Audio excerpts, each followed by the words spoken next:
జెన్కో డిపిఆర్లో 10,800 కోట్లు ఖర్చు అవుతుందని డిపిఆర్ను ప్రభుత్వానికి సమర్పించింది. నిజమా అబద్ధమా? సూటిగా సమాధానం చెప్పు. 10,800 కోట్లతో జెన్కో డిపిఆర్ ఇచ్చింది నిజమా కాదా? 800 మెగావాట్లకు 10,800 కోట్లంటే 1 మెగావాట్కు 13,62,00,000 రూపాయలు ఖర్చు అవుతుంది. ఇది స్టార్టింగ్, అయిపోయే వరకు అది 16-17 కోట్లు అవుతుంది. 13,62,00,000 రూపాయలు 1 మెగావాట్కు ఖర్చు అవుతుంది.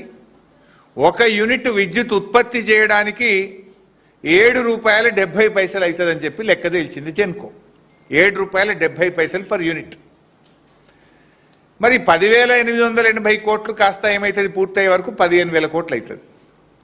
ఈ 15,000 కోట్లలో 25% జెన్కో రాష్ట్ర ప్రభుత్వం డబ్బులు పెట్టాలి, 75% అప్పులు తేవాలి. 15,000 కోట్లు ఒక రామగుండంకు, ఇంకో 15,000 పాల్వంచకు, ఇంకో 15,000 మక్తల్కు, 45,000 అవుతుందా?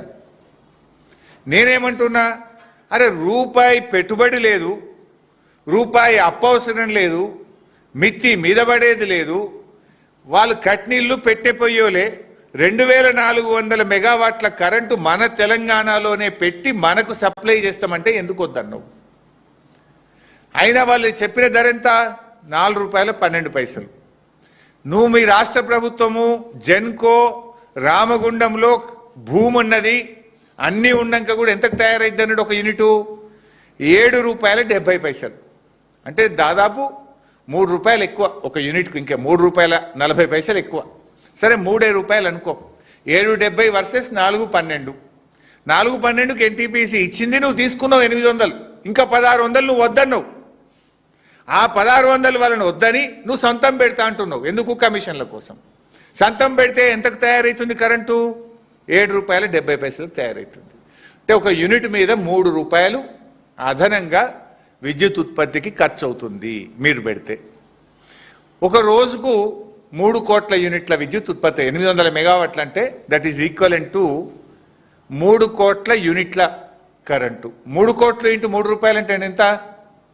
9 కోట్లు. అంటే రోజుకు అదనంగా ఎన్టీపీసీ నుంచి కరెంటు వాళ్ళు ఇస్తమానంగా తీసుకోకుండా నువ్వు రామగుండంలో ప్లాంట్ పెట్టి నువ్వు ఉత్పత్తి చేస్తే రోజుకు ₹9 కోట్ల ఈ రాష్ట్ర ప్రజల మీద భారం పడుతుంది. నీ జేబులకి వెళ్ళైతే పెట్టవు కదా, ఆ బిల్లు ఎవరికి వేస్తావు? ఆ కరెంటు బిల్లు ప్రజల మీద వేస్తావు. రోజుకు 9 కోట్లు. సరే, సంవత్సరానికి ఎంత అవుతుంది 9 కోట్లు అంటే? రోజుకు 9 కోట్ల చొప్పున సంవత్సరానికి 3,285 కోట్లు ఖర్చు అవుతుంది. ఏ పవర్ ప్లాంట్ అయినా అగ్రిమెంటు 25 ఏళ్ళు 25 ఇయర్స్కి ఉంటుంది. అంటే 25 ఏళ్లకు సంవత్సరానికి 3,285 కోట్ల రూపాయల చొప్పున లెక్క పెడితే 82,000 కోట్ల రూపాయల అదనం భారం ఈ రాష్ట్ర ప్రజల మీద పడబోతుంది. మేము అంటున్నది అదే కదా. ఇప్పుడు నీ కమిషన్ల కోసమో, నీ 30%కో, నీ 40% కోసం ఈ రాష్ట్ర ప్రజల మీద 82,000 కోట్ల రూపాయల భారం ఎందుకు వేస్తున్నావు మిస్టర్ బట్టి విక్రమార్క అని సూటిగా అడుగుతా ఉన్నా. ₹4.12 ఎన్టీపీసీ ఇస్తుండగా నువ్వు ప్లాంట్ కట్టి ₹7.70 ఎందుకు విద్యుత్ ఉత్పత్తి చేస్తున్నావు? ఒక దిక్కు పైసలు లేవు, అప్పుల కోసం పోతే చెప్పులు ఎత్తుకపోయినట్లక చూస్తున్నాడు అంటాడు నీ ముఖ్యమంత్రి. అరే మా తులం బంగారం ఏమైపోయాయి, అవ్వతాతలకు 4,000 పింఛన్ ఏమైపోయాయి, అక్క చెల్లెలకు మహాలక్ష్మి ఏమైపోయాయంటే పైసలు లేవు అంటావు. మరి ఇప్పుడు ఈ ప్లాంట్లు 3 కట్టాలంటే నువ్వు 25% పెట్టాలి కదా. 10-15 వేల కోట్లు ఏడికెళ్ళి తెస్తావు? అప్పులు ఏడికెళ్ళి తెస్తావు? మిత్తిలు ఏడికెళ్ళి కడతావు? అప్పు లేదు, అసలు లేదు, మిత్తి లేదు, ఏది లేకుండా సగం ధరకు ఎన్టీపీసీ ఇస్తామంటే ఎందుకు వద్దంటున్నావు అని నేను సూటిగా అడుగుతున్నా. ఎందుకు వద్దంటున్నావు అంటే నీ 30% కమిషన్ రాదు. ఎన్టీపీసీ కరెంట్ ఇస్తుంది, నువ్వు పైసలు కట్టాలి. నువ్వు ప్లాంట్ కడితే నీకు తిన్న 30% 40% కమిషన్ ఉన్నది కదా. అందుకే బూస్టప్ చేసిండ్రు, ప్లాంట్లు కడతామంటున్నారు.